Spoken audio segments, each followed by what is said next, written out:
Salut à tous, salut à toutes, bienvenue, sur 66 millions de procureurs. Émission un peu spéciale pour plusieurs raisons. Premièrement, c'est parce qu'on a des problèmes techniques, émission spéciale. On va faire genre c'est la première fois. Et deuxièmement, parce qu'on va, faire autre chose aujourd'hui. On va faire une émission, classique. L'émission classique, elle sera la semaine prochaine sur un thème, qu'on vous rappellera bientôt. Mais, on va faire une revue de presse, en fait, une sorte de retour sur l'actualité. On a préparé quelques thèmes d'actu et on va en parler avec vous. C'est une émission participative comme toujours, donc on compte sur vous si vous voulez qu'il y ait des sondages, vous voulez interroger les gens du chat sur différents sujets, n'hésitez pas. Rebondissez, posez-nous des questions. Bref, on est là pour parler pendant une grosse heure avec vous de l'actu et peut-être qu'on va voir si le micro UDB marche. Est-ce que UDB, tu peux nous dire un mot? Bonjour. Est-ce que les gens m'entendent, s'il vous On plaît? l'entend sur le stream, mais on l'entend pas chez nous. Ah, Ouais, c'est ça. En fait, Voilà. IDB, on d'accord. t'entend, mais Ok, très bien, donc c'est bien ce que je me disais. Vous entendez IDB, nous on l'entend pas. Adrien, s'il y avait quelque chose, exactement. peut-être que Là, tu est-ce que peux, vous m'entendez? Bonjour à tous déjà, hein, ravi de vous retrouver une semaine encore. Alors aujourd'hui, revue de presse, hein, c'est un peu particulier, mais revue de presse à notre sauce.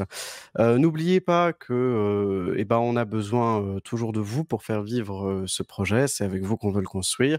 Donc suivez-nous bien sur les réseaux sociaux. Et la semaine prochaine, on reprend les débats plus politiques avec une émission sur le thème des primaires. Et on cherche d'ailleurs toujours des gens qui veulent en parler avec nous, qui veulent en débattre. Donc si vous avez quelque chose à dire là-dessus, contactez-nous via Facebook, via Twitter, via Twitch, enfin, contactez-nous.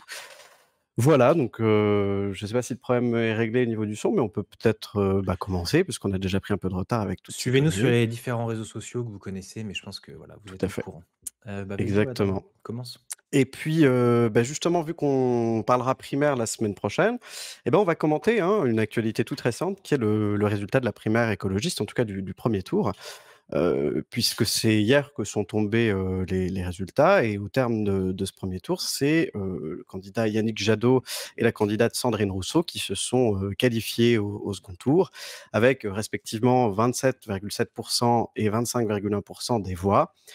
Suivait de pas très loin, mais trop, Delphine Batho en 3e position à 22 %, Éric Piolle toujours à 22 % en 4e position et le seul, l'unique Jean-Marc Governatori à 2,35 Pourquoi les rires? %. Il Non, s'est pour rien. plaint. L'élection a Il été s'est volée, plaint, il a ouais, dit. ouais. D'ailleurs, c'est vrai qu'il a contesté les résultats, en faisant part de ses, je cite: «gros doutes» sur ce score-là. Donc bon, ma foi, on en pensera ce qu'on voudra. Alors voilà, avant, on pensait qu'Éric Piolle, enfin, en tout cas, Éric Piolle avait longtemps été considéré comme le rival le plus sérieux de Yannick Jadot et finalement, il est arrivé en 4e position, ce qui a surpris un peu, tous ses soutiens. Il s'était pourtant déjà affiché aux côtés, de Hidalgo, de Jean-Luc Mélenchon et qui serrait les mains. C'était une façon déjà pour lui, je pense, de dessiner, l'espèce d'alliance politique, autour de ce qu'il qualifiait d'arc humaniste. Alors que pourtant, ça n'a pas fait mouche, en tout cas. À noter que ni Delphine Batho, ni Éric Piolle n'a pour l'instant donné de consigne de vote pour le second tour. Donc je pense qu'on peut déjà vous demander, hein, est-ce que vous pensez que Rousseau a ses chances? Est-ce que vous enfin, est-ce qu'IDB, je ne sais pas si tu nous entends bien, est-ce qu'on peut faire un petit sondage là, Bien du coup, sûr, dans tout dans à le fait. chat? On démarre le sondage. Sondage, quel candidat pour, mieux représenter l'écologie, tu vois, en 2022? Est-ce que c'est, Hem, Yannick Jadot? Est-ce que c'est Sandrine Rousseau? Alexis? non, mais justement, non, mais c'est une bonne question. Je pense qu'on va voir le résultat du sondage, mais peut-être que dans le chat, il y a déjà Non, personne ne vote l'encodage, pour mais il y a eu l'instant. 3 débats, un sur France Info, un sur LCI, un sur Mediapart. Je ne sais pas s'il y en aura un d'entre 2 tours. Eh bien oui, il y en aura un mercredi soir sur LCI, Routel Kiev, donc LCI, Mmh. à 20h45, avant un autre débat jeudi soir, mais on aura l'occasion d'en reparler. Heu, Incroyable, notre débat. Et oui, donc le prochain tour, hein, ça se finit mardi prochain. Les résultats seront annoncés mercredi prochain. Donc Le on 28 saura septembre, la fin ça, des votes, ouais. ouais, tout à fait. Les résultats le 29. Votez dans le chat, hein, avec les petits chiffres pour, donner votre avis. Hem, La petite loutre nous Cass dit: «Les 4 entre oui. 22 et 27 c'est quand même pas spécialement révélateur». Bah ouais, c'est vrai. Après, ils sont que 4, donc il y a quand même, je veux dire le Jadot, c'est quand même 5 de plus, c'est pas déconnant non plus, tu vois? Tiens, c'est sur les chiffres peut-être, ce qu'on peut mettre en perspective. Mmh. Combien il y a d'adhérents à ELV? Bon, il y a plusieurs parties Ouais. dans cette primaire, il y en a 4. Combien d'adhérents à ELV? Puis qu'est-ce que ça Et bah, représente? ça c'est, j'ai pas le nombre d'adhérents exact, ELV, mais j'ai vu passer le chiffre de 14. Donc en gros, il y aurait 14 des 122 000 électeurs inscrits qui seraient, ELV. Alors il y en a 100 000 à peu près qui ont voté, je crois, ou 108 000, un truc comme ça. Donc ça voudrait dire qu'il y a que 14 de votants dans cette primaire qui sont, ELV. Ce qui vient quand même poser, ben, un certain nombre de questions, notamment sur la place de l'écologie dans sa grande acception, au moins au sein de la gauche ou même du centre, puisque certains candidats se réclamaient ne pas être de gauche. Donc ouais, ça c'est. Est-ce que ça va peut-être un peu, entre guillemets, nous donner le ton de la campagne sur ces questions-là? On verra bien, en tout cas, j'espère. Moi, Peut-être que personnellement. des sujets portés par certaines candidates, notamment Mmh. Delphine Bateau avec la décroissance, ils vont peut-être marquer la campagne à suivre. On verra. Du coup, Cassimir pose une question qui est un peu liée à ça, mais pas directement. On a une bonne idée des programmes respectifs. Je suis pas AI. Tu ne suis pas Cassimir, c'est pas grave, on est là pour ça. La Mmh. question peut-être, c'est plutôt se dire peut-être quelle est la différence entre Ouais. Sandrine Rousseau et Yannick Jadot, peut-être?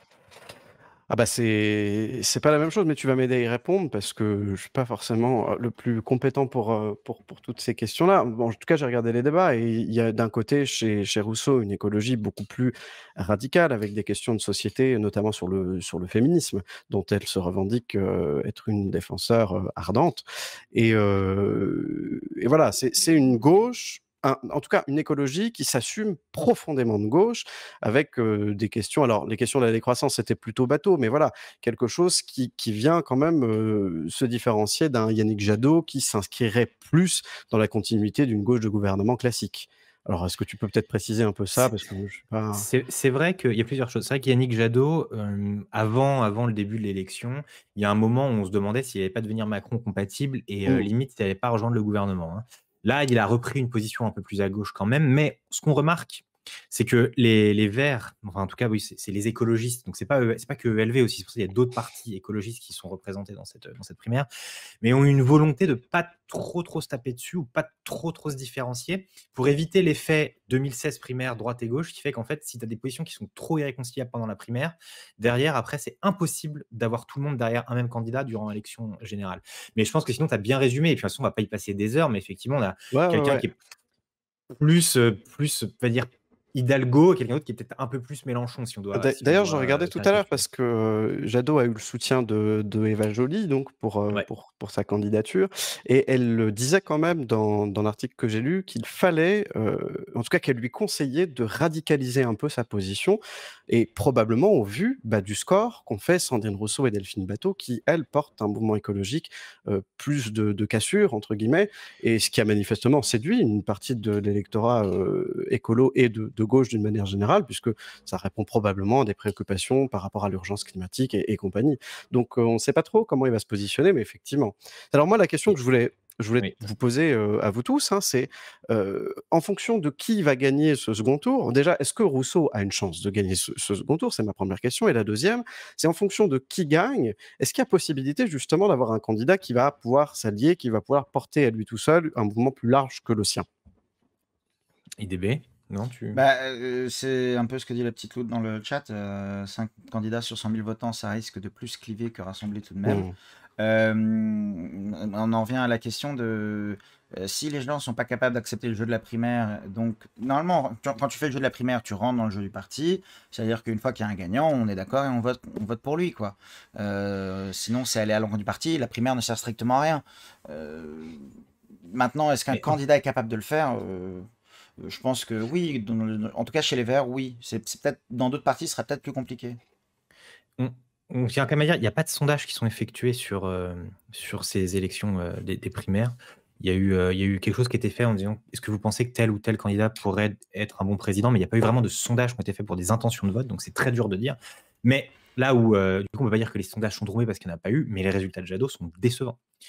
Il était Mmh. et ultra favori et finalement, il n'est pas arrivé très loin Ah de complètement. Sandrine Rousseau.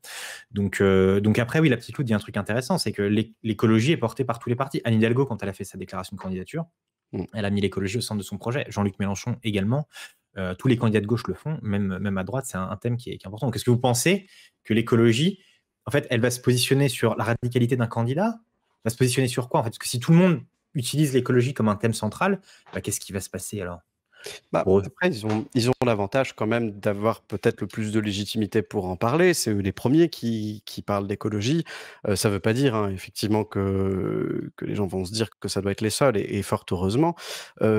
Pour revenir quand même sur Yannick Jadot qui fait un score décevant, oui, au regard de son score, il a quand même, je pense, le soutien des influents de son parti qui Tout sont à fait. davantage sur sa ligne à lui et qui le voient davantage comme un présidentiable possible parce qu'il s'exprime sur des thèmes beaucoup plus larges que celui que sa rivale, qui elle va se cantonner sur ces questions justement d'écologie et de féminisme. Mais Bon, je même sais pas ce si que vous avez, je sais pas ce que vous avez pensé, mais pendant les 3 débats là qu'on a pu voir, je sais pas si ce sera d'ailleurs pareil, celui de mercredi sera peut-être un peu plus virulent parce que c'est pas les mêmes enjeux, mais j'ai l'impression que Yannick Jadot, il était déjà en train de se positionner dans une campagne présidentielle et non pas dans une campagne de primaire en fait. Ouais, j'ai eu Par cette rapport impression aussi, hein, Par de rapport à fou. Delphine Rousseau. Et lié à ça aussi, Herve Ducado nous demandait combien de pourcents les Verts en 2017. Les Verts n'étaient pas présents en 2017 parce qu'il y avait eu une primaire interne, donc il y avait eu beaucoup moins de votants. Il y en avait eu moins, il y en avait eu 16 000, je crois, je ne suis pas sûr. Et Cécile Duflot avait été battue par Yannick Jadot, à la grande surprise d'un peu tout le monde. Et Yannick Jadot avait rejoint Benoît Hamon, qui avait fait un score qu'on connaît, qu'on ne rappellera pas Ouais, ici. c'est vrai, ouais. Donc il y a peut-être une volonté aussi des Verts qui est boostée par des résultats aux élections intermédiaires depuis quelques années, de se dire cette fois c'est notre moment, on y C'est va. notre Et tour, le retour peut-être que, d'ascenseur, bien sûr. ouais, peut-être que cette fois c'est les autres candidats qui vont se désister pour Mmh, le mmh. candidat des Verts. On verra. Kamokato nous dit l'écologie n'a pas semblé un thème central chez ELV. On est plus sur la défense des minorités et le concours de qui gauchise le plus loin. Alors, bon, déjà, bonjour Kamokato, bonjour Captain Rob également, hein, des intervenants fréquents de la chaîne, on peut le dire maintenant. Et alors oui, je peux comprendre ce que tu veux dire. Autant le premier débat, ok. Le deuxième, ça a quand même un peu plus causé écologie. Mais c'est quelque part, il y a, je pense, un besoin ou en tout cas un créneau à prendre sur ce mouvement radical de l'écologie. Je ne sais pas si ça doit parler de plus en plus de gens, j'en sais rien, mais Le en tout chat a cas, c'est disparu. intéressant. Ah, le chat a disparu. Chat a disparu. Oui, chat a Michel disparu. Gonzalez dit l'écologie n'est plus une lubie des Verts. Tout le monde a bien conscience qu'il y a en jeu. Le sujet, c'est de démêler qui en fait un sujet électoral ou qui veut en faire un thème de fond structurant de son mandat. Oui, déjà, on peut. Le candidat des Verts, normalement, devrait mettre ça au centre. Je ne sais pas, est-ce que vous avez, dans le chat ou d'ailleurs vous deux, là, est-ce que vous avez des exemples d'un candidat qui, justement, n'a pas, d'un ou d'une, hein, pardon, qui n'a pas mis les questions écologiques au centre de son programme. Donc, c'est même plus simplement devenu une lubie, comme je l'ai pu lire ici ou là. C'est devenu en fait un événement central pour tout le monde et on peut s'en féliciter. La question, c'est évidemment qu'on a différentes interprétations, parce que c'est vrai que Emmanuel Macron avait une composante verte très forte dans son programme de 2017 et sans vouloir sortir du devoir de réserve qu'on essaye de s'imposer dans 66 millions, on peut dire qu'il y a eu certaines déceptions. Moi, personnellement, je n'ai pas suffisamment suivi les débats pour te répondre sur les Verts. Mais en revanche, l'idée de qui c'est qui gauchise le plus ou qui c'est qui. Alors, un instant, parce qu'il y a un petit problème du côté de Adrien. Ah oui. Qui c'est qui gauchise le plus ou autre, c'est quelque chose qui a été mentionné aussi déjà suite au rassemblement du PS ce week-end, notamment par Le Foll, pas Le Foll, pardon. Faure, par Olivier Faure, qui dit moi je veux pas de débat interne parce que la question c'est pas qui c'est qui va être le plus woke. Alors il l'a pas dit comme ça exactement, mais il a utilisé le mot woke et il a dit que c'était l'enchère qui était en cours. Donc effectivement c'est un thème qui revient et je trouve ça marrant quand même que ce soit déjà maintenant ce qu'on dit sur le débat présidentiel alors qu'on n'est pas vraiment encore rentré complètement dans la machine. Tu dis la même chose que Kamokato, qui dit le Oui, but tout de à fait. LV, Ah, le but de ça, LV est moins d'être un parti présidentiable hors ambition personnelle de Jadot, mais de rester dans les starting blocks communautaires woke et ne rater aucun coche idéologique à gauche. Ce à quoi Captain Rob valu répond, une veux-tu demande en mariage m'épouser? de la part de Captain Rob. Salut Jasgold. Salut Just Gold. Je partage pas forcément ça, mais est-ce que vous pensez que c'est... Est-ce que c'est la personnalité de Sandrine Rousseau qui te fait dire ça, la percée de Sandrine Rousseau qui te fait dire ça, Kamokato? Ou parce que sinon, ça n'a pas tourné autour des questions d'identité, de genre, etc. La primaire. Enfin, il y a eu des vrais débats sur des questions assez profonde sur l'écologie, sur le nucléaire, sur le rapport à l'énergie, sur le rapport au capitalisme, enfin, etc. Je ne sais pas ce que vous en pensez. On nous dit aussi la sécurité et l'immigration sont toujours au centre des débats depuis quelques années, malheureusement. C'est moins vrai qu'avant. Enfin, non, je ne veux pas dire que c'est moins vrai, mais en tout cas, l'écologie aussi maintenant, et on le voit. En tout cas, ça n'a jamais été autant présent. Même si peut-être pas encore assez, je ne sais pas ça. C'est Hervé Ducadeau déjà qui a dit plus tôt, qui a rappelé que Zemmour, face à Bourdin, a mis dans l'ordre des sujets l'immigration en haut, et puis juste après l'écologie. Donc effectivement, l'écologie est quand même sacrément présente. On peut que s'en réjouir, non? Oui, même si c'est des éléments arguments, enfin c'est électoraliste, mais on peut que s'en réjouir, non, quand même. C'était pas le cas il y a 2 campagnes. En 2012, c'était pas le cas du tout, quoi. Est-ce qu'il y a d'autres choses, tu voulais dire d'autres choses, Adrien, sur ce sujet? Non, si on a fait un peu le tour. De toute façon, il faut qu'on parle de plein de choses. Donc on Oui, va mais bon, passer s'il y a d'autres sujets que vous souhaitiez minutes. évoquer dans le chat ou vous, là, N'hésitez pas, on est là pour débattre. Je pense qu'on fera peut-être quelque chose. Il y a un débat mercredi. On reviendra peut-être vers vous pour voir si on en parle peut-être avant la semaine prochaine. Tout à fait. Voilà. Il y a un débat sur l'idée qu'il faille un écologiste à la tête de l'Europe, sinon il n'y a aucun intérêt d'avoir un pays dirigé par les Verts. Ça rejoint un peu quelque chose que tu allais évoquer plus tard, Alexis, n'est-ce pas? Justement, non, mais je ne vais pas l'évoquer maintenant, parce que j'aimerais qu'on évoque un gros morceau de l'actu, mais on parlera plus tard des élections fédérales allemandes. Mais là, moi, ce que j'aimerais évoquer avec vous, c'est le coup de tonnerre diplomatique du siècle. Enfin, en tout cas, de la semaine, on va dire ça comme ça. On apprenait donc jeudi matin que l'Australie a annulé la veille le gigantesque contrat qu'il alliait à la France depuis 2016, évalué à 56 milliards d'euros pour la fourniture de 12 sous-marins produits par l'entreprise française Naval Group. Est-ce qu'on peut parler de Xavier Bertrand le Prouteur? C'est pas prévu aujourd'hui. En termes d'émissions à effet de serre, pourtant. Coup de tonnerre, Xavier Bertrand. La diplomatie française a très vite parlé de coup de poignard dans le dos, comparant cette décision aux méthodes de Donald Trump. C'est marrant parce que ça nous a rappelé que Jean-Yves Le Drian est toujours au gouvernement. Et oui, parce que ça fait bien longtemps qu'on n'avait pas eu de nouvelles de Jean-Yves. Figurez-vous qu'il est même ministre depuis 9 ans. 9 ans qu'il est ministre. Il était ministre de la Défense sous François Hollande. Et donc, il était le ministre de la Défense au moment où on a signé le contrat du siècle. Donc, Jean-Yves n'est pas content. Et vous allez voir, Jean-Yves a eu une semaine très chargée. Bref, en fait, ce qui est ici en jeu, c'est une nouvelle stratégie de défense indo-pacifique entre le Royaume-Uni, les États-Unis et l'Australie vis-à-vis de la Chine. Cet accord comprend donc la vente des sous-marins, mais en fait, le partenariat est beaucoup plus large et les conséquences également. Du coup, c'est un bon coup pour qui? C'est d'abord, évacuons la question. Le Royaume-Uni, enfin une victoire diplomatique pour le Royaume-Uni post-Brexit. Il y a eu beaucoup d'incompréhension entre les États-Unis et le Royaume-Uni. À Londres, on se demandait un peu où en était la relation spéciale avec Washington.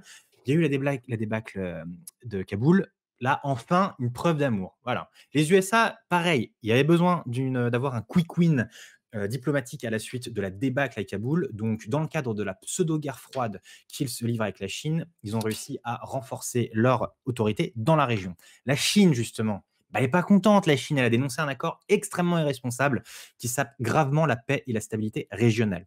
En fait, c'est ça un peu le cœur du sujet, c'est que les relations entre la Chine et l'Australie sont très tendues depuis plusieurs années, même si elles ont des relations commerciales très fortes. Et en faisant ça, l'Australie se place directement et clairement derrière la protection américaine en perdant une certaine forme d'autonomie. On pourrait en parler longtemps, mais là, juste simplement, il s'est passé des trucs quand même cette semaine. Il y a eu beaucoup de répercussions. La dernière en date, enfin une des dernières en date, c'est le rappel des ambassadeurs français à Washington et à Canberra pour consultation. Et c'est la première fois dans l'histoire des relations entre la France et les États-Unis que ça arrive. Même à l'époque des relations glaciales entre Paris et Washington en 2003 à la suite de l'invasion de l'Irak, ça n'avait pas été le cas. On peut résumer ça. Je vous conseille de suivre sur Twitter quelqu'un qui s'appelle Benjamin Haddad, Haddad, qui est chercheur à l'Atlantic Council et qui est très bon sur toutes les questions de politique étrangère américaine. Lui, il dit, c'est pas l'échec d'un deal commercial le problème. Le problème, selon Paris, et je lis, est que les États-Unis ont formé une alliance en secret avec 2 partenaires, sapant toute la stratégie indo-pacifique de la France au cours de la dernière décennie. La raison pour laquelle la France n'a pas été impliquée est inexplicable. Et c'est d'autant plus inexplicable, et là c'est moi qui le dis, que les Britanniques, ils ont personne dans la région. Que dalle. Nous, on a quand même Wallis et Futuna. Ok, je sais ce que vous pensez, mais on a la Nouvelle-Calédonie jusqu'au prochain référendum, mais quand même, on a 7000 soldats français dans la région. C'est quand même énorme. Et pourquoi est-ce qu'on n'a pas été impliqué? Bref.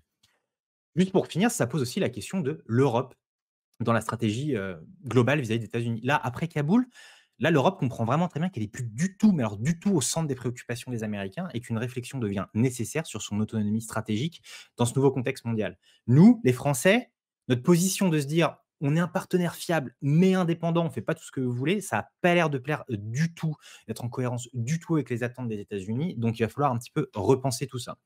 J'imagine qu'il y a eu plein de questions dans le chat. Il y a plein de trucs à dire sur ce sujet, mais peut-être que là, j'ai fait un tunnel assez long. Donc, peut-être qu'il y a beaucoup de questions dans le chat. S'il y en a une, Adrien ou IDB, que vous souhaitiez déjà relever ou me Déjà, poser. une petite réaction de la petite Loute qui nous dit qui est vraiment surpris qu'un pays du Commonwealth préfère être allié avec une grande puissance militaire plutôt qu'un petit pays de second rang en termes d'influence. Bah, c'est vrai que, enfin, j'en sais rien, mais c'est pas bête en tout cas. Mais, en fait, le problème là aussi, c'est que il y a eu duplicité. Enfin, Jean-Yves Le Drian a utilisé des mots très très forts. Il a parlé de mensonge, de duplicité. Et le gouvernement australien a rejeté cette accusation de duplicité. Ils ont dit avoir prévenu les Français des doutes sur le contrat. Mais en fait, on peut dire que c'est vraiment de la mauvaise foi parce qu'on prend les faits. Il y a eu une réunion des ministres de la Défense et des Affaires étrangères français et australiens il y a 2 semaines. Et à la fin de cette réunion, il y a eu un communiqué, comme souvent, donc il y a un communiqué qui est publié. Et je crois que c'est au point 21, il est rappelé, donc il y a 2 semaines, il est rappelé que ce deal est un facteur d'approfondissement des relations entre les deux pays. Il y a 2 semaines, alors qu'ils savaient très bien qu'ils allaient rompre le contrat. Donc il y a du foutage, excusez-moi du terme, mais c'est du foutage de gueule de la part des Puis Australiens. pour cette somme-là, mais pourquoi du coup on parle énormément des États-Unis et pas du tout ou très peu du Royaume-Uni, Alexis? C'est vrai qu'il y a les 2 ambassadeurs donc, qui étaient à Canberra et à Washington qui ont été rappelés, pas l'ambassadrice française à Londres. En fait, ça a été expliqué parce que c'est vraiment du mépris français vis-à-vis de Londres. En gros, Le Drian a dit c'est les passagers clandestins, c'est la 5e roue du carrosse. En fait, ils voulaient un quick win diplomatique, les Anglais, donc ils se sont dit oula, on se raccroche à ça et comme ça, en fait, nous, on va, on a quelque chose. J'ai vu un tweet qui disait en gros que quand tu manges mal dans un restaurant, tu t'attaques pas au serveur, mais au chef. Et c'est un peu ce qu'ont fait les Français en s'attaquant pas au serveur. En vrai, le rôle du Royaume-Uni est plus profond que ça, parce qu'on sait qu'il y a des premiers contacts qui remontent à mars, quand il y a eu le sommet du G7 en Cornouailles. Il y a eu une réunion secrète entre Biden, le Premier ministre australien, et dont j'ai oublié le nom, excusez-moi, et Johnson. Mais en fait, on pense, les gens qui connaissent le sujet pensent que on veut pas jeter de l'huile sur le feu. Les relations entre Paris et Londres et entre Bruxelles et Londres, du fait du Brexit, sont suffisamment compliquées comme ça. Donc, c'était vraiment un moyen aussi de se dire, bon, on a suffisamment de problèmes. Parce que je ne sais pas si vous avez vu, mais on s'est aussi embrouillé avec les Suisses qui veulent plus de nos Rafales parce qu'ils veulent Oui, tout à F-35 fait. américains. Ouais, Donc, au bout d'un la moment, on va même. pas non plus mettre tout le monde à dos. Parce qu'ils veulent Et plus de un notre truc de défense technologie. air-sol aussi, pareil, enfin solaire.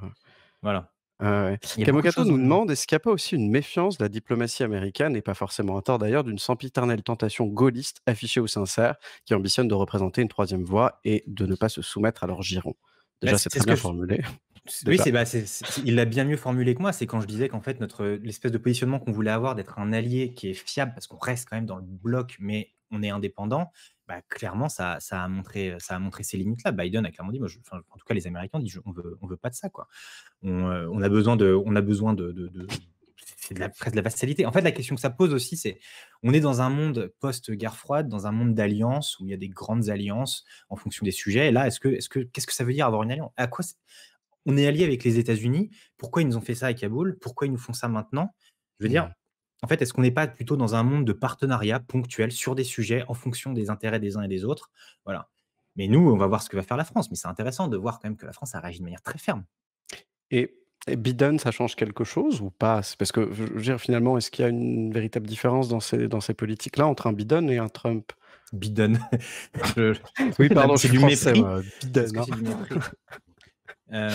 Biden reptilien. Peut-être que c'est un reptilien, mais en fait, c'est vrai qu'entre le travel ban, donc, qui a été levé aujourd'hui, qui va être levé en novembre, l'Afghanistan et ça, c'est vrai que dans les chancelleries européennes, si la manière a changé, dans le fond, c'est pas vraiment différent de Trump, en fait. Et ce qui est pointé du doigt, là, c'est vraiment l'absence de concertation avec les alliés avant de prendre des décisions qui ont des conséquences sur eux. C'est ça, c'est qui ont des conséquences sur eux. Et en fait, dès le sommet du G7, il y a déjà eu l'Europe a déjà compris que les Américains allaient se tourner vers l'Asie et que nous, en fait, on était juste un peu délaissés pour compte. Et il y a un truc qui est passé un peu inaperçu, c'est le communiqué final du sommet de l'OTAN, où les États-Unis ont obtenu pour la première fois la mention de la Chine à propos de la menace stratégique et potentiellement militaire contre l'avis de Macron. Parce que Macron, on disait, l'OTAN, c'est l'Atlantique Nord. Qu'est-ce que ça a à voir avec la Chine? Et dès ce moment-là, il y a eu des divergences et après, bon, la diplomatie secrète, la raison d'État fait que, voilà, Kamokato parle de la naïveté française, même en matière de la qualité de nos services de renseignement. Ça, je sais pas. Je connais pas les services de renseignement français. Si vous avez des Mmh. informations dans le chat, n'hésitez pas, mais c'est vrai que ça pose quand même des questions. Comment on l'a pas Ouais, vu venir, quoi? la petite Loute nous dit aussi, c'est surtout les capacités américaines versus les chinoises qui importent.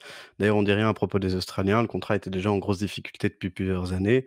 Ouais, c'est trop compliqué pour moi, Rien je à charge pense. contre la Chine. On n'a pas juste oui. Bah, on il y a beaucoup de choses là, vous êtes vraiment dans le chat. Vous Merci êtes beaucoup. chaud, hein? Ah ouais, ouais, Ouais, vous êtes vous chaud. êtes chaud. Les Américains ne se privent pas de nous la faire à l'envers depuis plusieurs années, nous dit Captain Rob. En témoigne l'extraterritorialité du droit américain, les amendes records qui se chiffrent en milliards d'euros au nom des meilleurs sentiments. Comment utiliser le droit à des fins commerciales? Bah, ça, c'est un autre sujet. Est-ce que tu penses, Captain Rob ou vous, bah, que c'est lié? C'est un autre sujet, mais que c'est lié parce qu'on est quand même sur quelque chose de pas très particulier et nous faire le coup, enfin, je me répète, mais de l'Afghanistan plus ça en un mois et demi, c'est Mmh. quand même, assez incroyable, quoi. Arrêtez la naïveté. OK. Les USA ne vont pas emmerder les Russes ou les Chinois. D'accord, très bien. Bah, c'est vrai que d'un côté, on peut voir ça comme un repositionnement stratégique militaire des Américains face à la Chine. Et d'un autre, le gouvernement Xi Jinping a déjà fait beaucoup de choses enfin, pris beaucoup de mesures quand même assez radicales ces derniers mois, auxquelles les Américains n'ont pas vraiment réagi plus que ça. Donc, je suis d'accord sur l'idée que ce serait peut-être un peu naïf de penser qu'il y a une confrontation directe qui se met en place. Bah, oui, oui, oui, oui. Visiblement, bah, il y a un article du Monde qui est sorti ce soir là où enfin, Ursula von der Leyen a jugé inacceptable la façon dont la France a été Mmh. traitée parce que juste là quand même alors là, nous Ah, on s'est énervés, les il Français, était temps mais quand même, non? silence, de nos alliés, terrible et dans cet article en fait Biden, attend, il dit vraiment qu'il a besoin, de parler à Macron, donc peut-être cette semaine et il a dit aussi: «Joe Biden fera savoir demain qu'il ne croit pas à la notion d'une nouvelle guerre froide avec un monde divisé en blocs». Mais enfin, dans les faits, même dur de dire qu'on n'est pas dans ce genre de situation, quoi. Mais bon, Mmh. il y Mais a en fait, une tu oui, peux pas. vas-y. J'ai envie de dire, est-ce que. Enfin, peut-être que les services secrets et toute la guerre froide se passeraient de manière beaucoup plus discrète qu'auparavant. Mais enfin, on est quand même loin des affrontements militaires directs ou indirects d'une vraie guerre froide. Donc, c'est peut-être des blocs commerciaux, des blocs industriels, si tu veux. Mais au final, enfin, c'est tout à fait naturel dans une économie globaliste et capitaliste, n'est-ce pas? Il y a Que les oui. Américains souhaitent. Enfin, donc.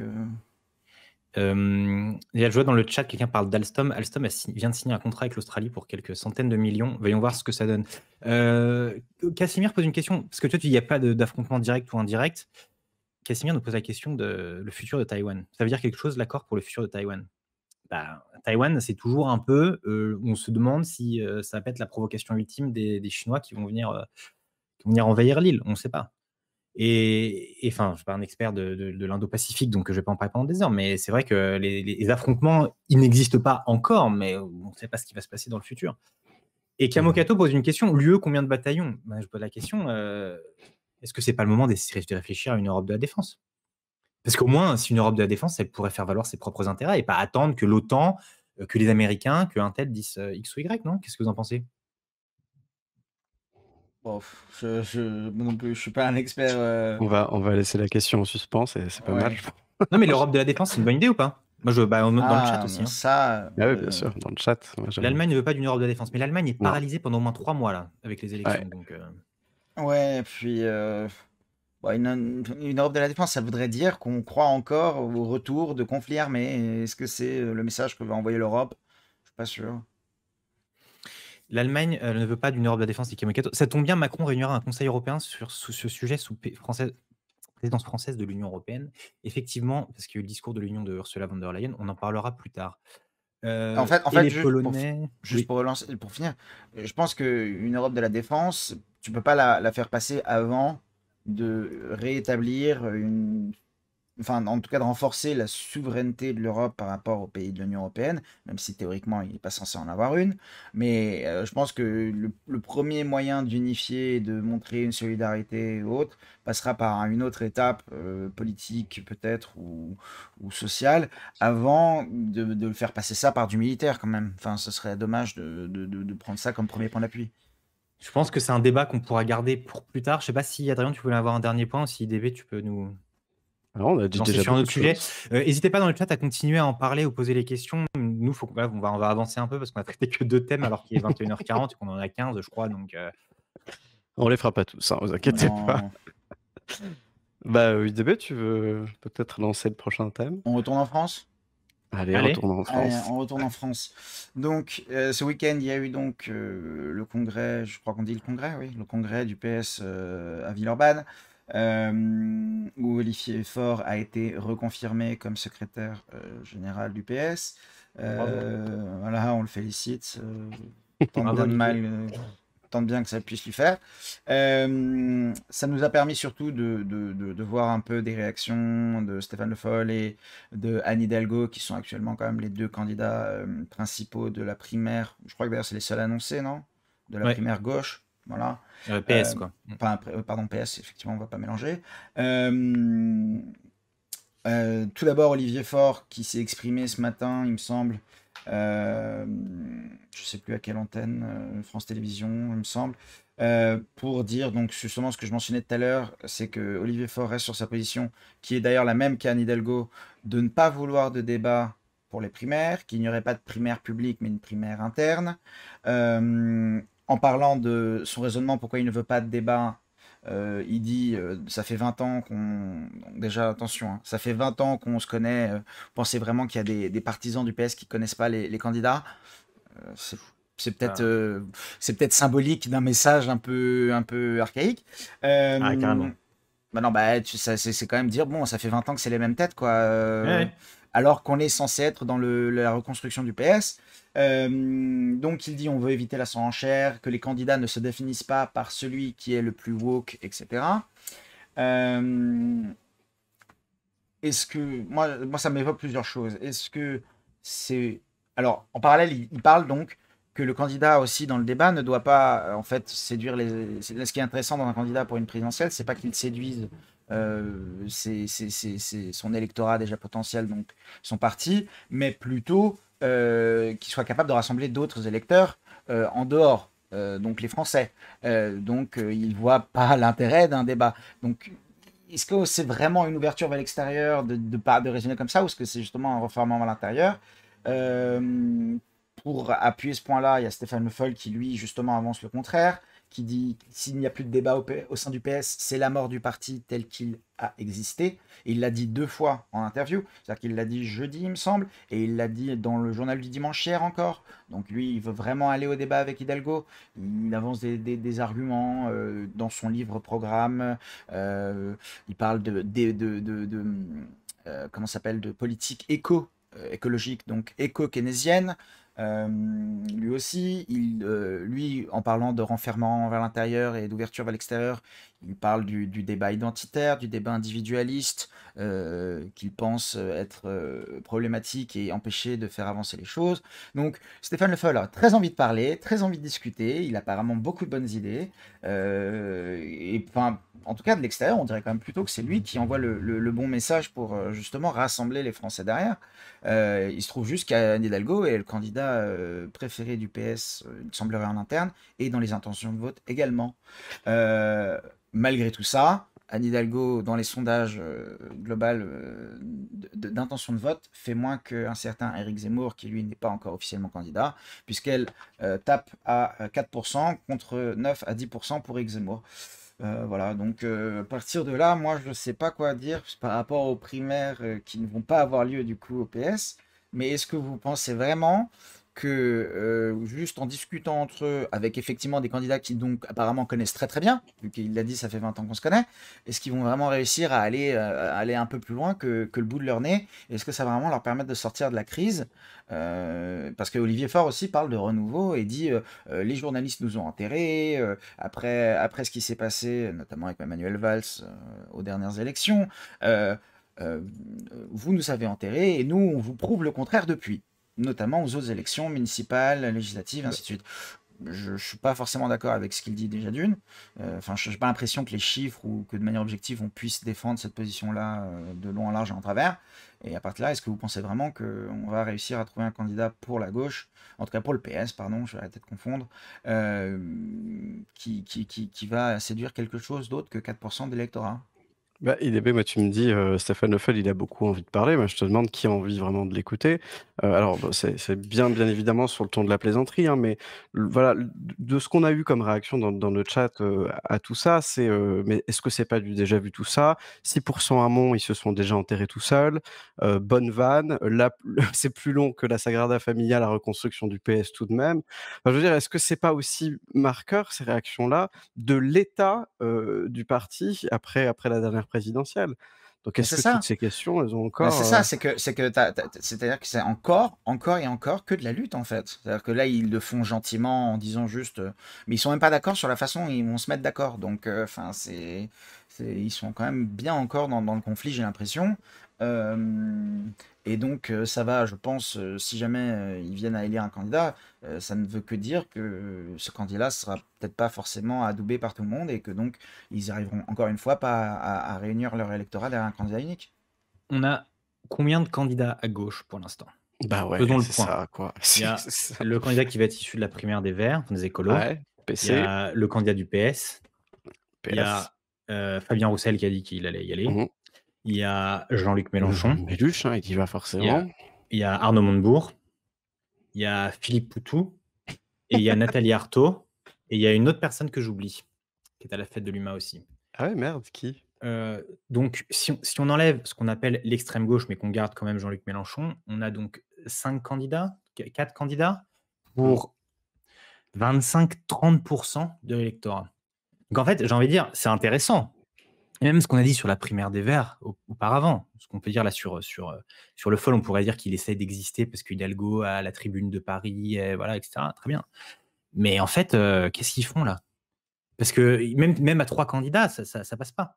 Non. Ils se doutent bien moi, ce que j'ai du mal à comprendre en fait conceptuellement, c'est que quand tu les interroges tous, j'ai écouté Fabien Roussel était sur France Inter hier midi, où ils expliquent tous qu'ils ont un projet qui est tellement important à faire vivre qu'ils peuvent pas se désister. Mais le problème, c'est qu'en faisant ça, ils vont jamais réussir à gouverner. Donc moi, c'est le sujet des primaires du PS est très intéressant. L'état du PS, qui quand même, on peut se moquer du PS, mais il est moins mort que prévu au niveau local quand même. Mais au niveau national, les enfants, s'il vous plaît, quoi.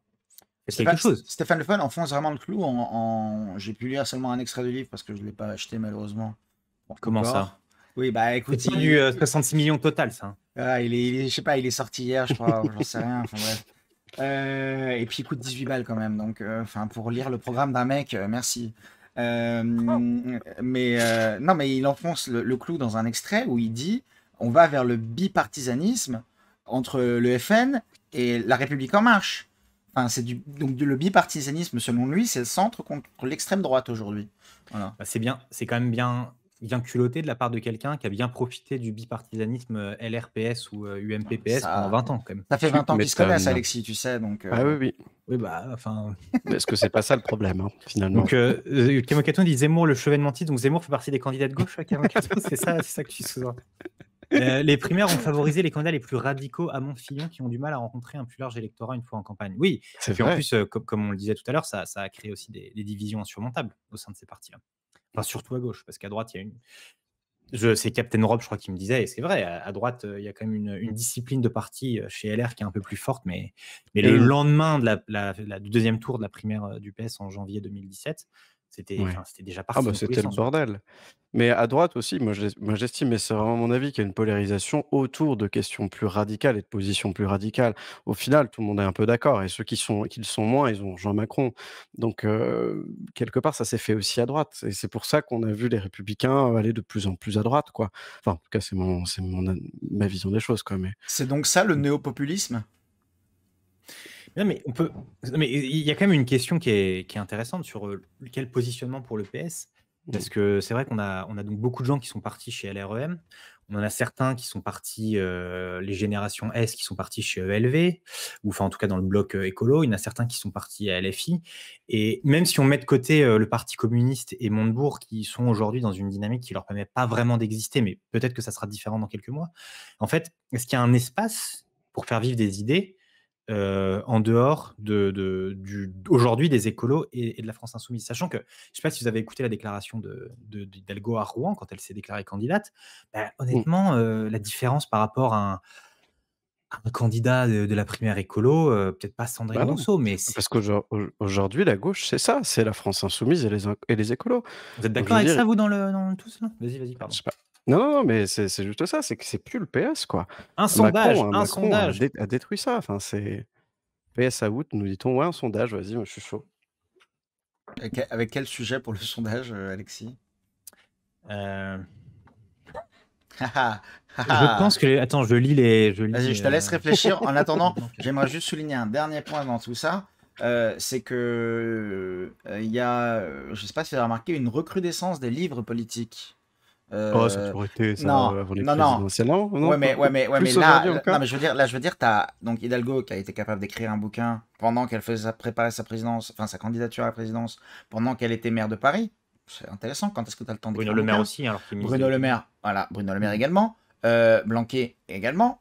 Oui, c'est vrai. C'est intéressant quand même, tous ces Ouais. gens-là qui sont actuellement dans des sujets qui sont un peu compliqués quand même, dans une certaine tourmente pour certains. L'éducation, c'est pas un sujet marrant en ce moment, hein. En tout cas au niveau des recrutements des Fabien profs Roussel aussi. et Fabien Il a Roussel sorti un aussi. livre. Enfin bref, c'est quand même marrant que tous ces gens-là sortent. Maintenant que j'ai fait mon petit interlude, est-ce que tu as... Bon, je sais pas, le PS a-t-il encore un espace à gauche? Mais vous voyez ce qu'on veut dire, tu vois, vous Mais oui, voyez ce bien qu'on veut dire. sûr. Kamokato nous dit peut-être qu'une émission Qu'est-ce que la droite, qu'est-ce que la gauche s'impose. Ce Mais je serait tiens à rappeler ce que je l'ai mis tout à l'heure dans le chat, mais c'est passé ultra utile. inaperçu. Comme en tant que vainqueur du quiz de septembre, Kamokato a le droit de choisir un sujet d'émission. Donc écoute, Kamokato, voilà, t'étais chaud sur l'Europe de la défense, t'étais chaud sur la position qu'on doit avoir vis-à-vis des États-Unis.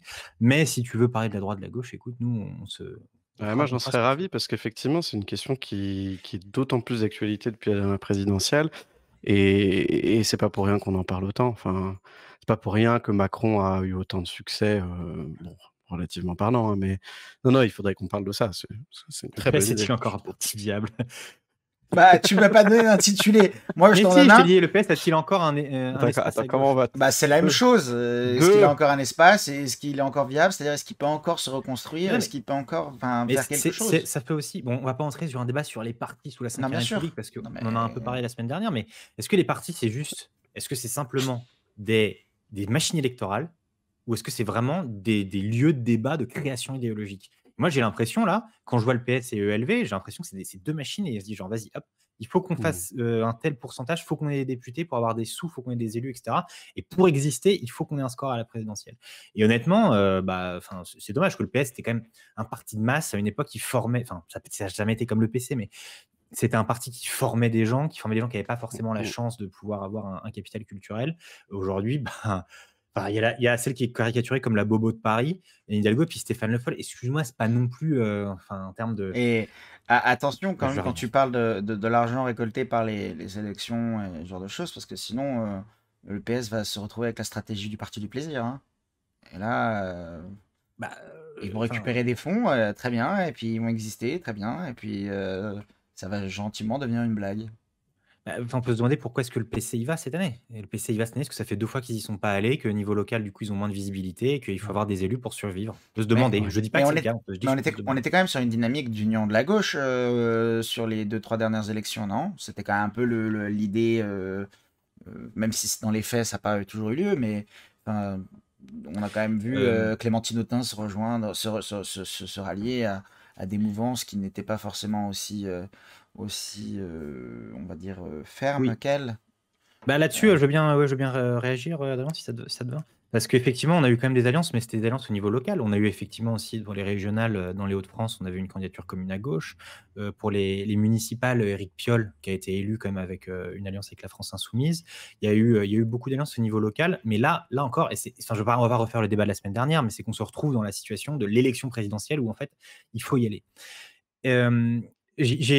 Quelqu'un me posait la question par rapport au Labour anglais. Enfin, oui, Whisky the Kitty. En gros, le PS est un peu au même standstill que le Labour au Royaume-Uni.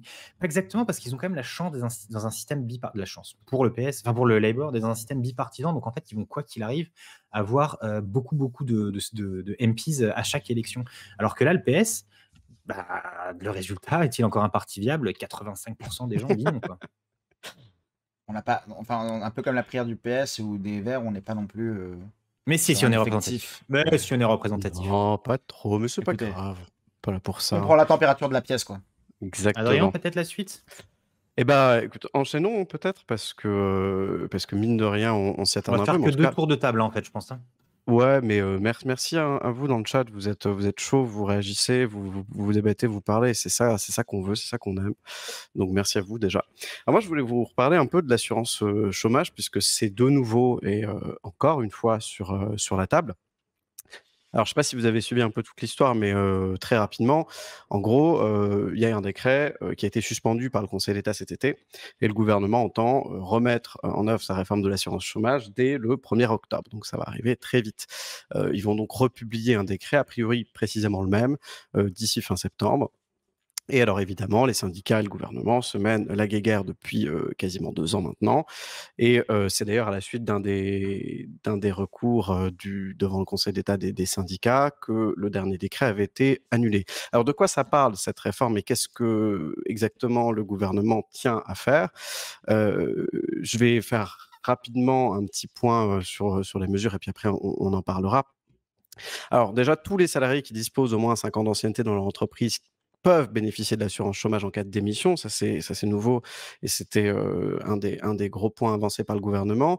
Il y a une nouvelle règle d'éligibilité des droits qui était en vigueur au 1er novembre 2009, qui a été suspendue durant la crise pour être relancée au plus tôt en octobre, donc là maintenant. C'est-à-dire la période de travail minimum pour accéder à l'assurance chômage va être ramenée à 6 mois sur les 24 derniers mois au lieu de 4 mois sur les 28.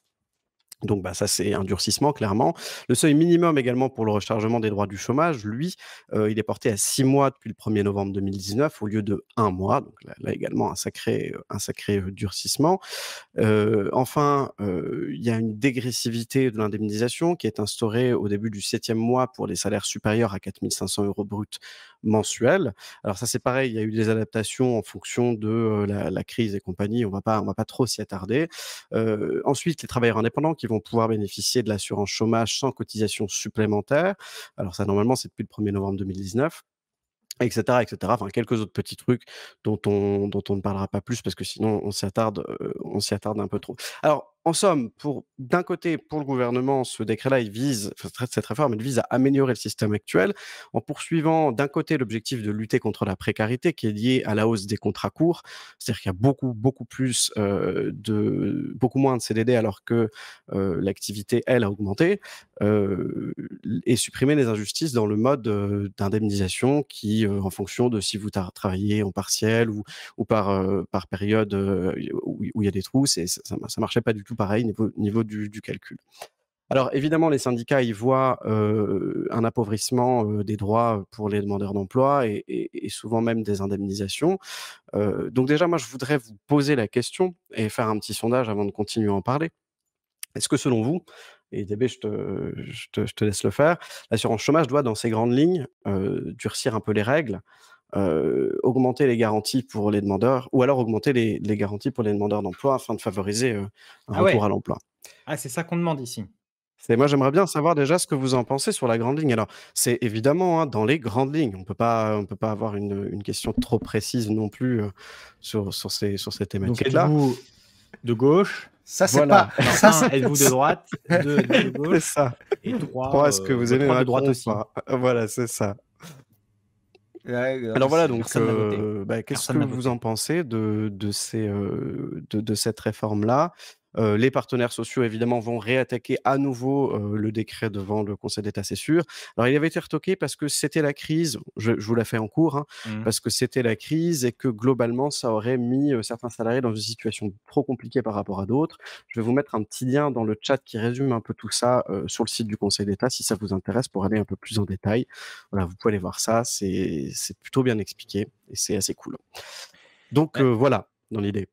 d'un point de vue, purement politique, là, peut-être avant d'entrer Mmh. dans le débat sur le fond du sujet, je pense que quand même, on se souvient quand l'annonce du Conseil d'État, décision du Conseil d'État a été connue, c'était un camouflet pour le gouvernement assez énorme. Ouais, tout à Donc fait. là, je Ouais, pense ouais. qu'il y a besoin que le gouvernement veut reprendre la main et a besoin de montrer, en fait, que c'est eux un peu les patrons et pas les syndicats.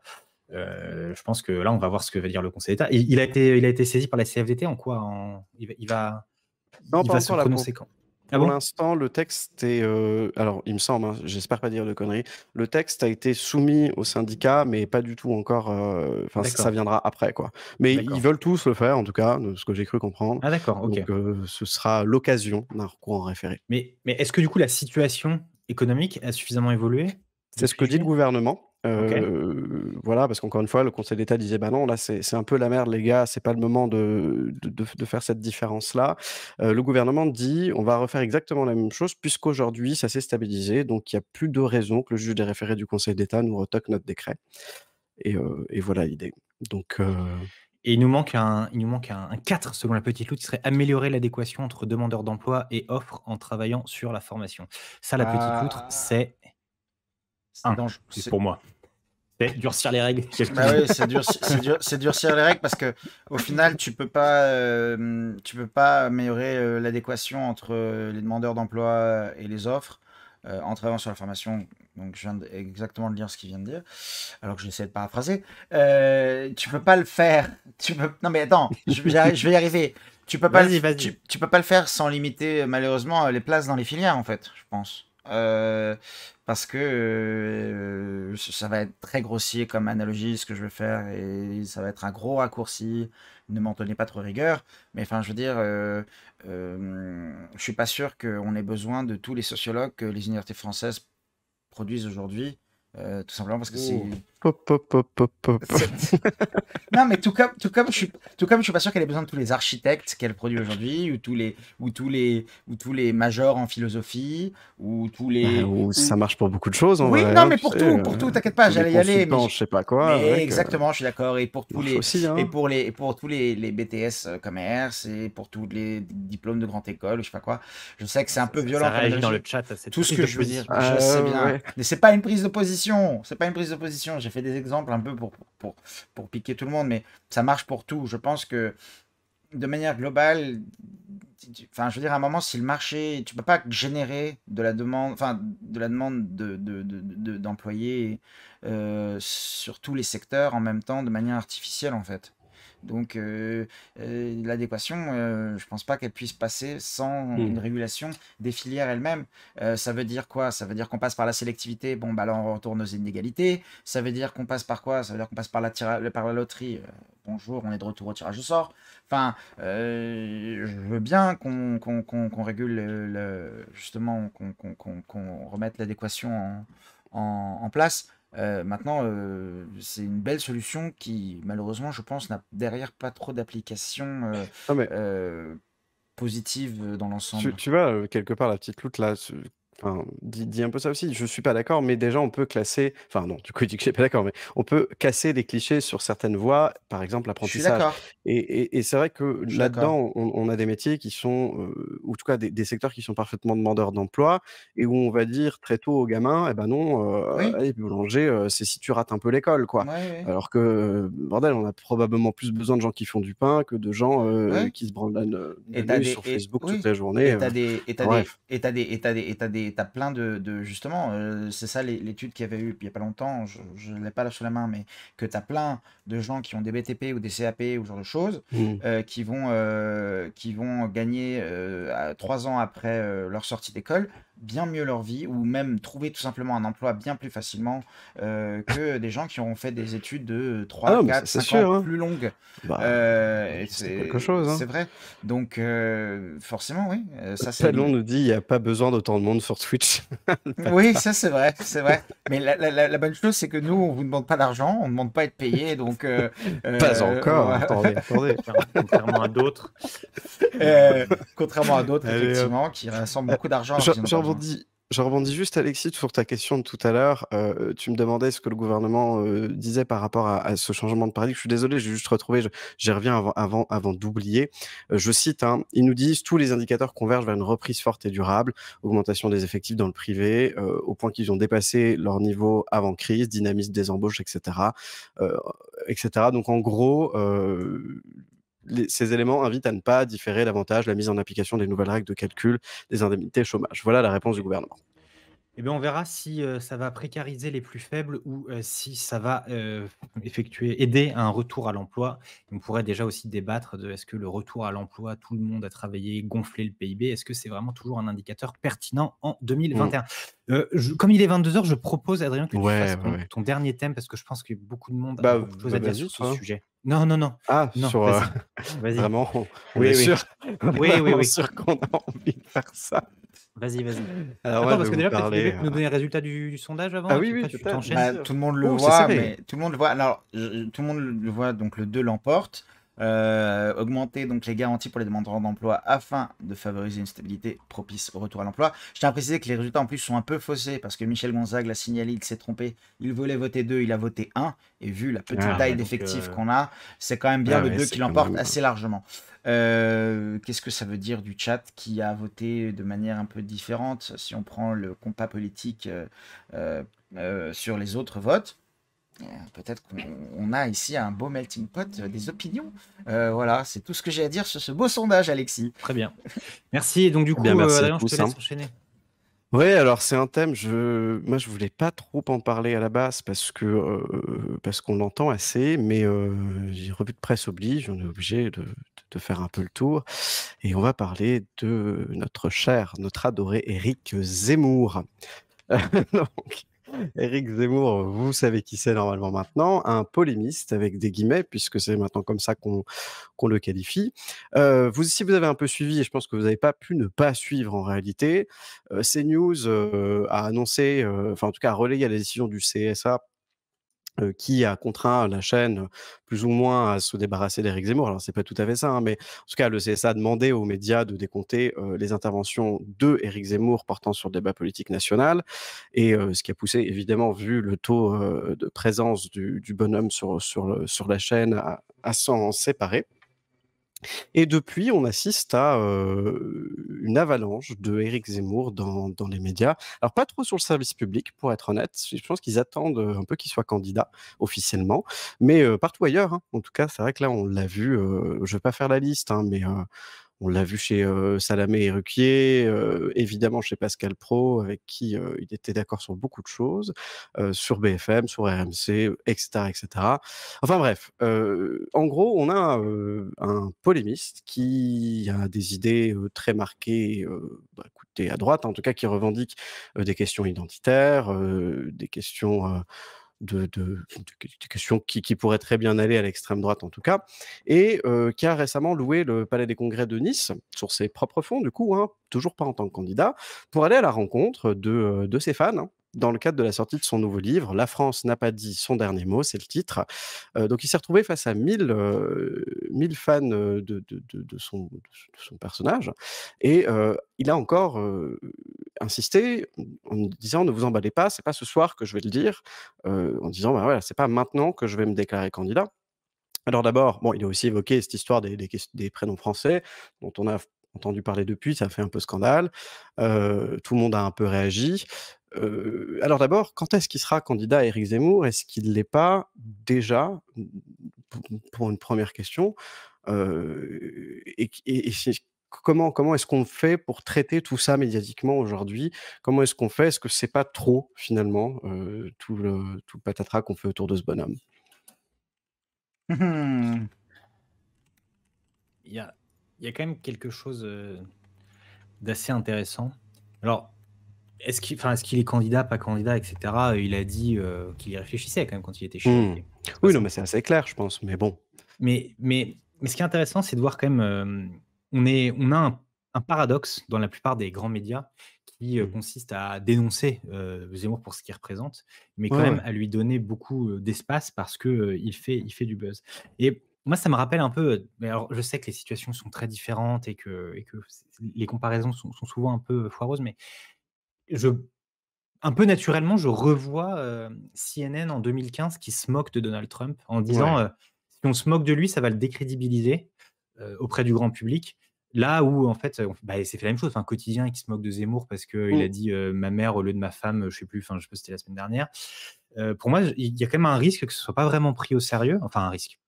Et qu'on parle pas de ce qu'il représente et de ce qu'il souhaite dire, mais qu'on le moque en espérant le décrédibiliser et qu'en faisant ça, en fait, on ne fasse que le renforcer parce que, bah, les gens qui souhaitent voter pour lui, c'est pas parce qu'il a bafouillé sur BFM et que ça a été repris dans Quotidien qu'ils vont pas voter pour lui, quoi. Donc le rôle des médias là-dedans est très intéressant, peut-être qu'on en parlera à un autre moment. Mais c'est super intéressant parce que je crois d'ailleurs, j'ai vu, CNN, ils se sont excusés, hein, Ah pour avoir oui? donné autant de visibilité à Trump. Ils ont dit: «On est vraiment désolés, c'était une connerie». Donc on nous dit: «Ouais, bah, c'est le jeu du FN version Zemmour». Ouais, on a eu ça avec Marine Le Pen aussi. À un moment donné, elle était infréquentable ou presque et pourtant, bah, ça faisait le buzz, donc elle était invitée absolument partout et on a ça globalement avec les gens qui font polémique. Donc qu'est-ce qu'on doit en penser? En tout cas, voilà, sur le caractère candidat, et juste pour finir avec ça, Mmh. pendant son meeting là, il a quand même parlé, de la guerre de civilisation sur notre sol, des territoires conquis par l'islam. Il a même répondu à un homme qui lui demandait un moratoire sur l'immigration, qu'il allait devoir voter pour lui. Donc, bah, il y a quand même plus de doute sur ça, mais au-delà du caractère du candidat, est-ce que c'est bien représentatif des idées, des Français? Est-ce qu'en tout cas le temps de parole qui lui est accordé, l'est? Alors heureusement, il y a le CSA derrière pour dire ça, mais qu'est-ce qu'on en pense, quoi? Je sais pas. Mais enfin, je veux dire, s'il est il y a on est dans une démocratie en France, avec des règles pour l'élection du président de la République. Mmh. Si, Éric Zemmour, a, les 500 signatures plus les autres choses qu'il faut pour être candidat, bah, écoute, il sera candidat. Je veux dire, ça là-dessus, c'est pas un Ah souci bah, bien sûr. particulier.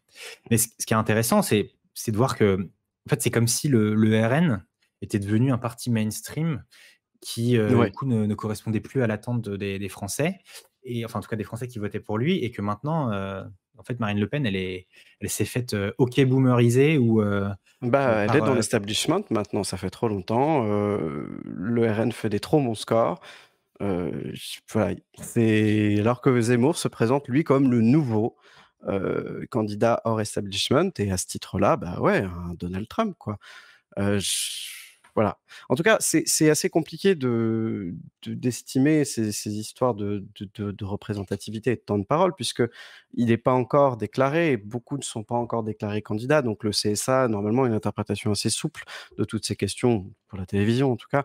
Mais la décision a quand même été prise, c'est que, quelque part, il y avait, disproportion évidente, manifeste, peu importe comment vous voulez le le RN dire. a essayé de dédiaboliser pour étendre sa base, donc ça laisse de la place aux plus radicaux normal. Oui, oui, mais il y a un vrai malaise là au sein du RN. Il y avait un article du Monde qui est sorti la semaine Mmh. dernière, avec, du coup les résultats électoraux qui n'étaient pas ceux qui étaient attendus dans les dernières élections, notamment régionales ou municipales et une gestion très autoritaire par Marine Le Pen, des prises de position pro-Europe, progressistes sur certains points, excusez-moi, hein, je voilà. Mais qui ne plaisent pas à une certaine base des gens qui votent pour eux. Et la question, c'est là, parce qu'on peut faire un peu de politique fiction, mais en fait, Mmh.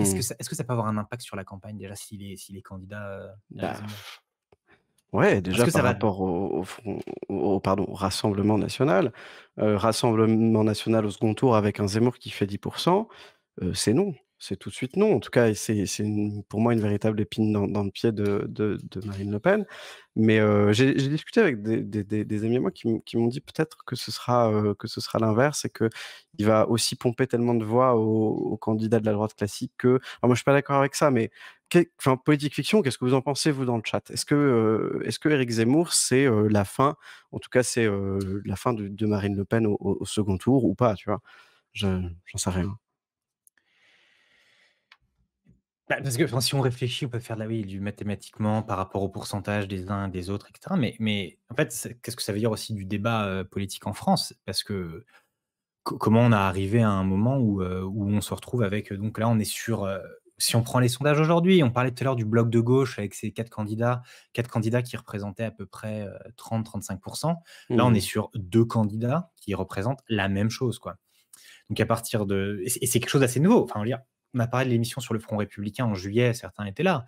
On expliquait qu'il y a 20 ans, c'était une catastrophe quand un candidat estimé d'extrême droite pour arriver au second tour. Et aujourd'hui, on est en train de réfléchir en se disant, attends, Zemmour, s'il prend des places à Le Pen, est-ce que LR... Enfin, on est vraiment Ouais. complètement changé, Mais quoi. bon, Le Pen avait déjà pris des voix à LR. Kamokato nous dit l'électorat qui vise en fait celui du RPR des années Chirac, c'est-à-dire la bourgeoisie de droite et les classes populaires, sans compter la gauche chauvinementiste. C'est-à-dire une union des droites que le grand jeu de Mitterrand avait rendu impossible, mais Zemmour, c'est nouveau, si on accepte le Sarkozy 2007 et encore, refuse les anathèmes idéologiques de la gauche antiraciste. Ouais, mais c'est quand même bien positionné à droite. Enfin, je veux dire, il y a quand même pas mal de gens qui sont, entre guillemets, traditionnellement, des républicains ou MP ou ce que tu veux, pour qui Zemmour, c'est trop. Alors je sais pas, hein, peut-être que le virage à droite, il a été fait, il a été définitivement fait et à ce titre-là, dans ce cas, c'est le Messie, mais c'est le Messie de cette droite-là. J'en sais rien, ouais. En tout cas, ils auront le même problème à droite qu'à gauche si ça continue, avec trop de candidats pour trop peu de différenciation idéologique. Je Je sais pas. je doute vraiment que les gens qui ont voté RPR soient majoritairement pour Zemmour, hein. Bah, Je sais pas, le débat est pense ouvert, le pas, débat est hein, ouvert par mais ouais, Kamoketo. Mais en fait, est-ce qu'il y a une sociologie de l'électorat Zemmour? Est-ce que c'est une frange des déçus de la première heure et déçus de la seconde heure avec Marine Le Pen, ou déçus de la droite, Mais déçus de la gauche, déçus est-ce qu'il y a une sociologie des gilets jaunes, de l'électorat des gilets jaunes? Non, mais c'est une question. Les Les votants RPR, ils sont morts, non? Beaucoup sont morts, oui, mais étaient déjà morts. Ouais, attention, parce qu'on parle quand même T'inquiète. beaucoup du vote du troisième âge dans cette élection, hein. Ouais, mais tu vois, est-ce que le troisième âge, il vote Éric Zemmour, il votera Xavier Bertrand, le troisième âge. Bah non, Enfin, justement, beaucoup de gens semblaient attribuer des scores forts du FN, enfin score fort c'est un grand mot, mais ouais, des scores du FN, en tout cas leur petit on en regain par- de souffle à des gens, Ah ouais. Moi, je suis pas d'accord. On en parlait quand on parlait des régionales. Là, quand on regardait les stats, c'était surtout des retraités qui avaient été votés. Et là, c'est les républicains qui arrivent en mode, regardez, on a tout niqué.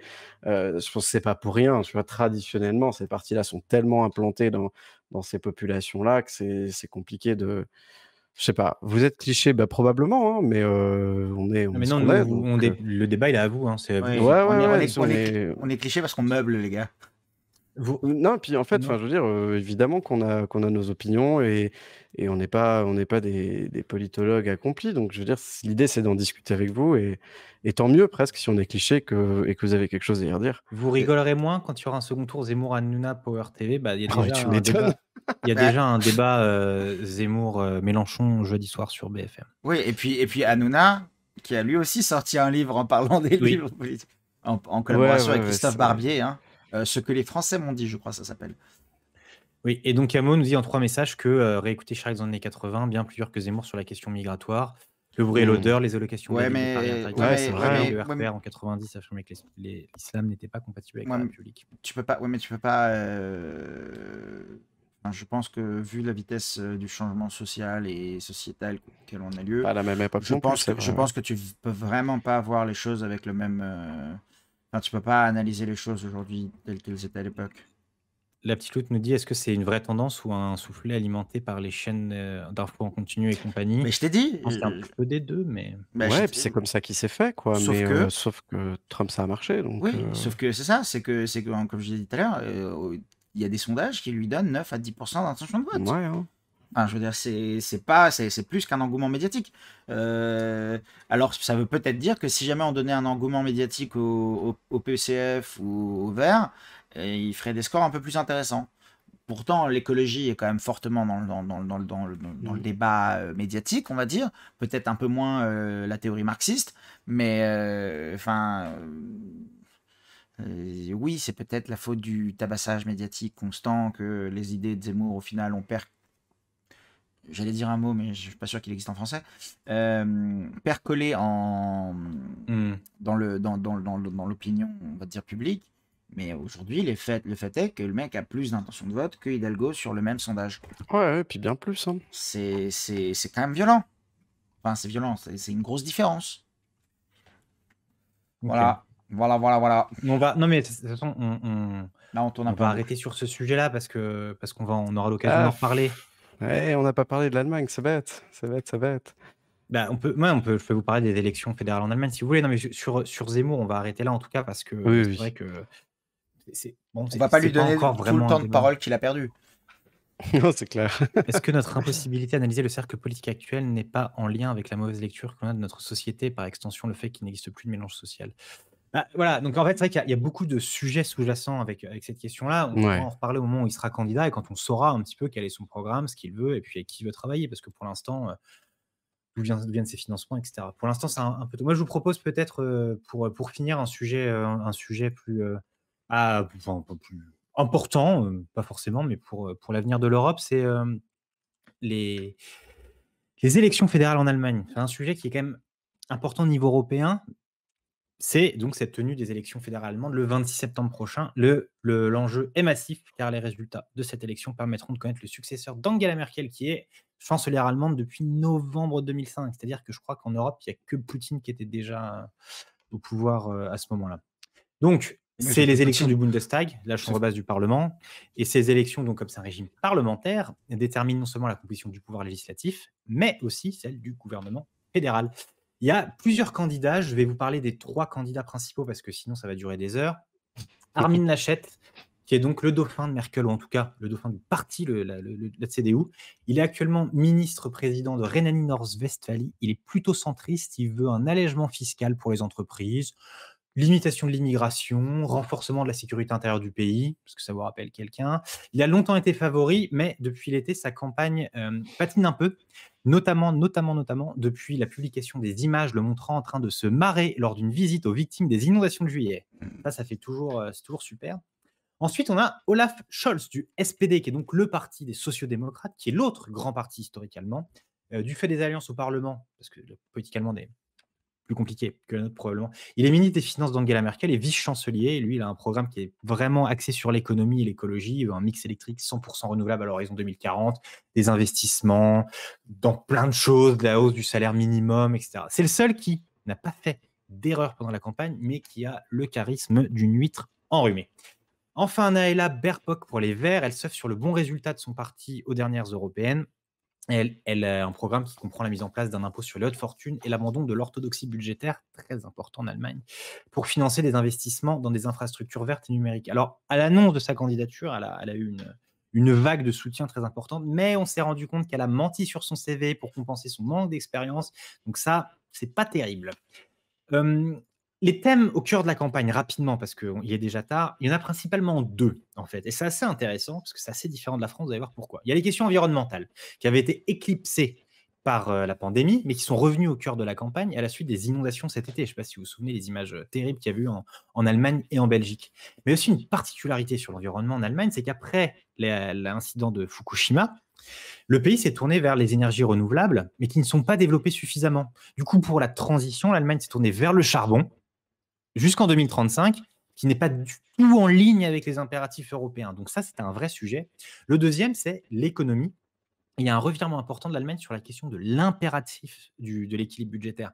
En Allemagne, c'est un concept, c'est inscrit dans la Constitution, en fait, l'équilibre budgétaire, mais ça a été suspendu du fait du Covid et ça a évidemment un impact sur les règles de Maastricht, etc. Donc, c'était vraiment les 2 sujets au cœur de la campagne et c'est intéressant parce qu'on remarque que les thèmes de l'immigration et de l'islam n'étaient pas du tout des thèmes de débat, alors que c'était le cas il y a 4 ans et que en France, c'est le cas alors que la campagne n'a pas commencé. Rapidement, on ne va pas faire les sondages qui va gagner, etc. Mais ce qui est clair aujourd'hui, c'est que la majorité qui va émerger sera issue d'une coalition de 2 ou 3 partis. C'est quasiment sûr. Armin Laschet était en tête, donc le candidat qui est du parti d'Angela Merkel, jusqu'à cet été. Et depuis, ça a un peu flou, mais la dynamique semble être plutôt du camp du SPD. Et hier, il y a eu un débat. Le SPD a clairement dit qu'ils étaient prêts à gouverner avec les Verts, donc peut-être qu'on se dirige vers cette alliance. Mais, et c'est mon dernier point, en Allemagne, à la différence de la France, tout prend beaucoup plus de temps en ce qui concerne la politique. Et donc, le gouvernement ne sera probablement pas mis en place avant plusieurs semaines, voire mois, ce qui inquiète un peu Paris, parce qu'on en a parlé. Paris prend la présidence de l'Union européenne en janvier et aurait aimé initier un leadership fort avec la nouvelle gouvernance allemande pour lancer des nouveaux sujets. Ça va pas être le cas parce que Angela Merkel va sûrement expédier les affaires courantes jusqu'à la fin de l'année. Voilà, on voulait vous parler un peu de l'élection allemande parce qu'on estime que c'est un sujet qui va avoir une grande importance dans les semaines à venir, notamment pour l'avenir de l'Europe, parce que il n'y a pas que ça, mais le couple franco-allemand est un moteur. Et c'est quelque chose qui a été aussi énormément évoqué par Yannick Jadot, mais un peu moins maintenant, au début de la primaire, c'est de dire, imaginez un couple franco-allemand avec une chancelière allemande verte, donc Annalena Baerbock, excuse-moi Annalena, j'ai écorché ton nom, et un vert en France. Donc c'est vrai que le couple franco-allemand, moteur de l'Europe, on verra bien, on va suivre ce qui se passe, mais très important même pour nous, pour la France, parce que l'Allemagne, c'est un de nos principaux partenaires, quoi. Est-ce que vous avez des remarques sur ce sujet? Bien, merci Alexis déjà pour, cette petite présentation. Non, mais j'essaie de faire rapide parce que c'est Ouais, un non, mais sujet c'est bien. complexe et puis il est tard déjà, Mais je sais que ça fait c'est déjà vrai 1 qu'on heure. pourrait en parler, longtemps. Est-ce que tu peux peut-être nous refaire un petit point sur Bah, comment ça je pense pas en marche? fait, je voulais le faire, Non, mais ouais. en fait, c'est compliqué parce que Mmh. chaque électeur a 2 votes, 2 voix en fait. Ouais, Une c'est voix ça, hein. pour une élection directe et puis une voix au niveau fédéral et en fait, il y a des calculs qui sont faits, ce qui fait qu'au final, le nombre de sièges est pas défini en fait. Il y a Mmh. un minimum, mais ça peut aller jusqu'à 750 députés. Voilà, et puis il y a un truc, les partis ayant obtenu moins de 5 des voix n'obtiennent aucun siège, sauf s'ils ont remporté Ouais. au moins 3 circonscriptions. Enfin, Non, mais expliquer le Disons fédéralisme, c'est une émission à part entière, hein. moi, un jour, je c'est serais très chaud compliqué. pour qu'on refasse une émission hors série sur les modes de scrutin. On pourra Bah, en parler voilà, à et ce en fait, c'est moment-là. exactement ce à quoi je pensais. C'est vrai Mais, qu'en France, on a tendance à dire: «Bah oui, il faut qu'on passe à la proportionnelle, c'est un peu la seule solution». Mais mmh. il existe plein Et puis d'exemples à même la l'étranger, proportionnelle, il existe plein de manières de le faire. Donc c'est exactement. voilà, on pourra peut-être dédier une de nos émissions, à ça. Voilà, et puis on aurait pu parler un peu de ce qu'a légué Merkel, mais bon, c'est vrai que malheureusement, il est déjà tard et puis on a déjà bien débattu. Ouais, ben, en tout cas, merci, hein, merci à tous, vous avez été chauds dans le chat et ça fait plaisir, sincèrement. Voilà avec la première surtout le prochain quiz. Bah oui, donc petit rappel peut-être du calendrier sur les 2 prochaines semaines, EDB? Oui, et évidemment, j'ai ma fiche sous les yeux. Fais la Heu, semaine prochaine si tu veux. non, non, mais bien sûr, on en a parlé déjà un peu dans l'émission aujourd'hui. On en parlera donc, plus en profondeur la semaine prochaine. Ce sont les primaires, heu, plus précisément, Alexis, j'ai oublié le sous-titre, On reviendra vers vous, mais on Ouais, va parler des primaires, de ce que on c'est, pourra un peu débattre historiquement et puis, les enjeux aujourd'hui et le futur et de on ça. vous le redit, hein, on cherche toujours des invités pour venir débattre avec nous de ce sujet-là, donc n'hésitez pas mmh, à Oui, venir ajouter vraiment. votre petite tête ou pas d'ailleurs, comme vous avez vu des fois, nos invités n'ont pas de caméra, sont anonymes si vous préférez l'être. Venez avec nous, Donc c'est ça, c'est ça le le but. 27 septembre Ouais. et donc le 4 octobre, Adrien, on va parler de quoi? Le 4 octobre, on va faire un autre débat. On enchaîne, 2 semaines de suite, donc c'est pour ça que le quiz sera après, et on va parler, du rôle des médias, c'est ça? De la responsabilité des médias? C'était quoi la formulation exacte qu'on avait, Pour l'instant, on a décidé de parler du rôle des médias, Ouais, c'est évidemment ça, par hein. rapport à l'actualité qu'on a évoquée un petit peu avant. Tout à fait, donc C'est pour ça qu'on ne voulait pas on y trop, non reviendra. plus, voilà. C'est ça. Ah, vous Ah, faites vous des faites des quiz? quiz, oui. Ouais, ouais, on Alors, fait, ouais. Kamokato, n'hésite pas à revenir vers nous avec, si tu souhaites, C'est ça. qu'on se parle d'un sujet, en particulier. Et puis, bah, dites-nous également si ce format, un peu revue d'actu vous a plu, on en refera si c'est le cas et heu et voilà, qu'est-ce qu'on a d'autre à dire? Je crois que c'est pas mal, hein. je crois qu'on a fait un bon tour là, ouais. Ouais, pareil, les petits likes sur les réseaux sociaux. Hésitez pas non plus, hein, si vous avez, envie de ramener les gens de votre entourage, à leur montrer on a une chaîne YouTube où on met nos VOD, donc bah, c'est pareil, hésitez pas à partager ça. Ça nous fera un peu de Oui. visibilité et puis le but, c'est de ramener, un maximum de gens possible pour avoir un maximum d'opinions possibles, pour pouvoir débattre le maximum possible, donc voilà. On compte sur vous. On vous donne la parole, hein, donc là, je sais qu'on a beaucoup parlé aujourd'hui, mais dans nos débats, c'est vraiment vous qui faites les débats ou les gens que vous connaissez autour de vous Mmh. qui vont le faire, donc vraiment, on compte sur vous. C'est vous qui faites, vivre 66 millions. Donc merci beaucoup pour Voilà. votre C'est participation beau, aujourd'hui. bordel. Et bah, sur ces jolis mots, on n'a plus qu'à vous souhaiter, une bonne soirée, une bonne nuit. Ouais. À Une bonne bientôt. une bonne semaine À et à la très prochaine. bientôt. À lundi Ciao. prochain. Salut, ciao, ciao. Salut.